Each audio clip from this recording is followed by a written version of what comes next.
Hello guys, welcome to our channel Tollywood Nagar. ఇటీవల TV యాంకర్గా, YouTube video యాంకర్గా Swetha Reddy ఎంతో గుర్తింపు తెచ్చుకుంది. బేసిక్గా ఆమె జర్నలిస్ట్ కావడంతో అన్ని అంశాలపైన అవగాహన ఉంది. రాజకీయాలపైన కూడా కొంత ఆసక్తి ఉండడంతో కొన్ని రోజుల క్రితం ప్రజాశాంతి పార్టీలో చేరింది. విచిత్రమైన వ్యాఖ్యలు, స్టేట్మెంట్లతో సంచలనం సృష్టించే కేఏ పాల్ స్థాపించిన పార్టీయే ఈ ప్రజాశాంతి పార్టీ. ఈ మధ్యకాలంలో కేఏ పాల్ సందడి బాగా ఎక్కువైంది. ఎన్నికలు దగ్గర పడడంతో పాల్ ఎక్కడికక్కడ చిన్న సభలు నిర్వహిస్తూ ప్రజాశాంతి పార్టీని ప్రమోట్ చేయడంపై శ్రద్ధ చూపిస్తున్నాడు. తన పార్టీలో చేరిన శ్వేతారెడ్డికి హిందూపురం టికెట్ ఇస్తున్నట్టు ప్రకటించాడు.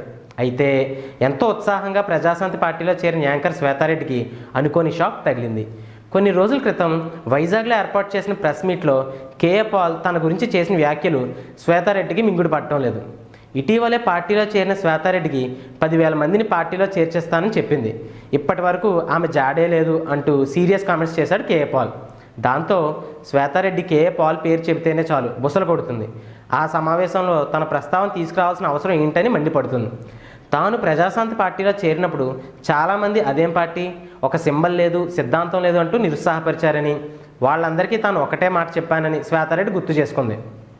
మంచి మనుషులు ప్రజాసేవ కోసం వస్తే ఇలాంటి విమర్శలే వస్తాయని చెప్పానని, కానీ పాల్ మాటలు విన్న తర్వాత తన వ్యాఖ్యలు వాపసు తీసుకుంటున్నానని తెలిపింది.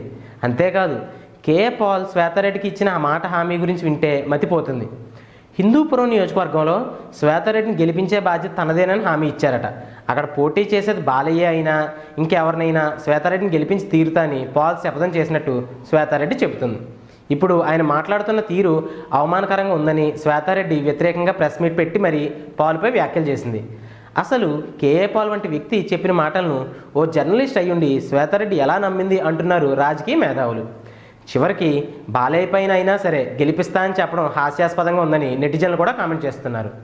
ఏదేమైనా ఎన్నో ఆశలతో రాజకీయాల్లోకి ప్రవేశించిన యాంకర్ శ్వేతారెడ్డికి ఆరంభంలోనే ఇలా చేదు అనుభవం ఎదుర్కోవడం చర్చనీయాంశంగా మారింది. ఇలాంటి అప్డేట్స్ కోసం, లేటెస్ట్ ఇన్ఫర్మేషన్ కోసం చూస్తూనే ఉండండి our channel Tollywood Nagar. If you like the video, please like us and subscribe Tollywood Nagar.